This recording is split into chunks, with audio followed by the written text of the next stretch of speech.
Bonjour et bienvenue dans le podcast de Doc Helmut. J'espère que ce podcast vous trouvera en pleine forme et que vous arrivez à garder le moral malgré la situation devenue difficile. Et c'est justement pour cause de cette situation difficile que je vous fais ce petit enregistrement. Ce matin, figurez-vous que je suis allé faire un tour pour acheter quelques produits de première nécessité dans un supermarché juste à côté de chez moi. Il n'y avait pas beaucoup de monde et puis c'était très bien, mais pour moi il y en avait toujours trop. Surtout, il y en avait, comme d'habitude, des personnes âgées, et il faut savoir qu'il y en a énormément dans mon coin dans lequel j'habite, qui se trouvaient par groupe en train de papoter tranquillement comme si rien n'était. Se serrer la main, se faire la bise, de rigoler et surtout de rigoler des autres. J'ai même entendu une femme dire à une autre « Ah, ils sont idiots ces jeunes avec leur cirque de faire ces confinements alors qu'il ne se passe rien. Regardez-moi ça, ces faiblichons qui n'osent même plus s'approcher de nous. T'as vu leur tête ?» J'étais horrifié d'entendre un tel discours. Je pense qu'il y a toute une partie de la population qui n'est absolument pas au courant, qui n'a pas compris c'est ce qui se passe. Mais bon, qu'est-ce que vous voulez, c'est comme ça. Ça n'empêche que c'est aussi pour cause de ces paroles de cette femme que je vous fais ce podcast. Dans ce magasin, je croisais deux catégories de personnes. Des insouciants, je dirais même des inconscients, comme celles que je vous ai citées tout à l'heure, et les autres. Les autres avec un langage non verbal plutôt stressé, angoissé, voire paniqué. Vous savez que le langage non verbal est contagieux, que à travers votre langage non verbal, vous transmettez des émotions aux autres qui, à leur tour, vont ressentir ces émotions. Si vous avez un langage non verbal paniqué, vous allez faire paniquer ceux qui sont proches de vous. Tous les extrêmes s'en effacent. Autant ce n'est pas bon ceux qui se servent du supermarché pour faire leur réunion des insouciants, autant ce n'est pas bon de paniquer. Vous êtes nombreux d'avoir des enfants à la maison et je pense que ce n'est pas évident de garder des enfants calmes et tranquilles alors qu'ils sont en confinement. Pour que tout se passe bien, il vaut mieux que les enfants ne soient pas angoissés, qu'ils ne soient pas stressés et encore moins dans la panique. Si maintenant, vous, les parents, vous rentrez à la maison avec un langage non verbal stressé et paniqué, ça va forcément éteindre sur les enfants. Donc, avant de rentrer à la maison, essayez de vous calmer. Essayez de mettre votre rythme cardiaque en mode ralenti. Je sais, ce n'est pas évident de se calmer quand on est angoissé. Et c'est pour ça d'ailleurs je vous fais ces podcasts pour vous donner deux petits tuyaux comment faire.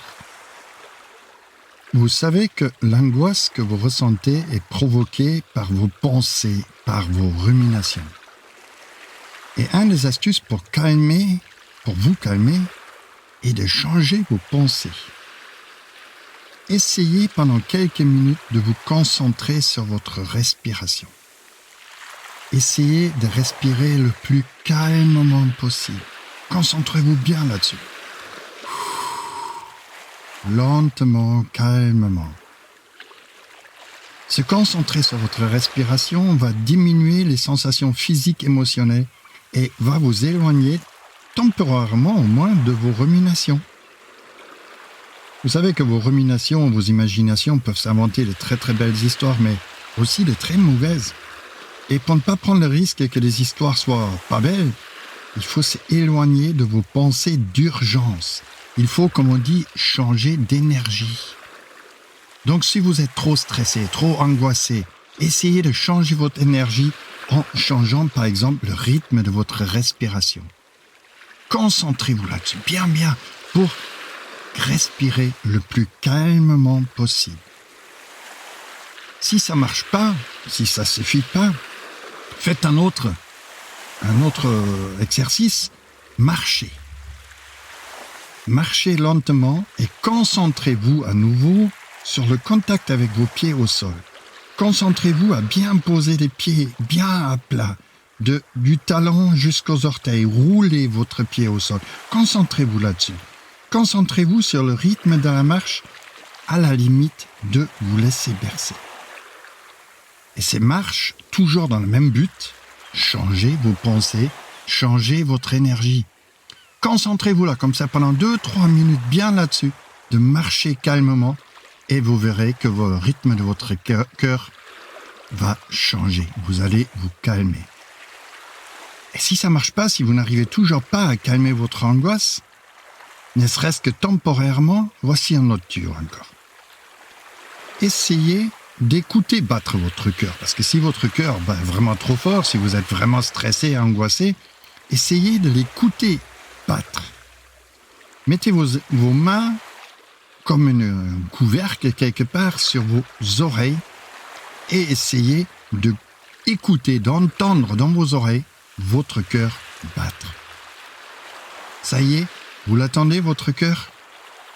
Dès que vous avez le rythme de votre cœur, essayez de battre avec le même rythme que votre cœur vos pieds, vos orteils au sol.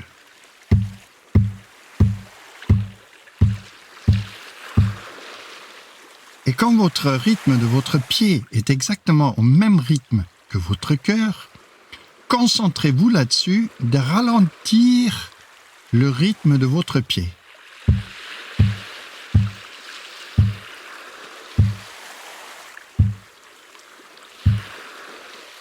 Et vous verrez, au même rythme, votre cœur va ralentir également.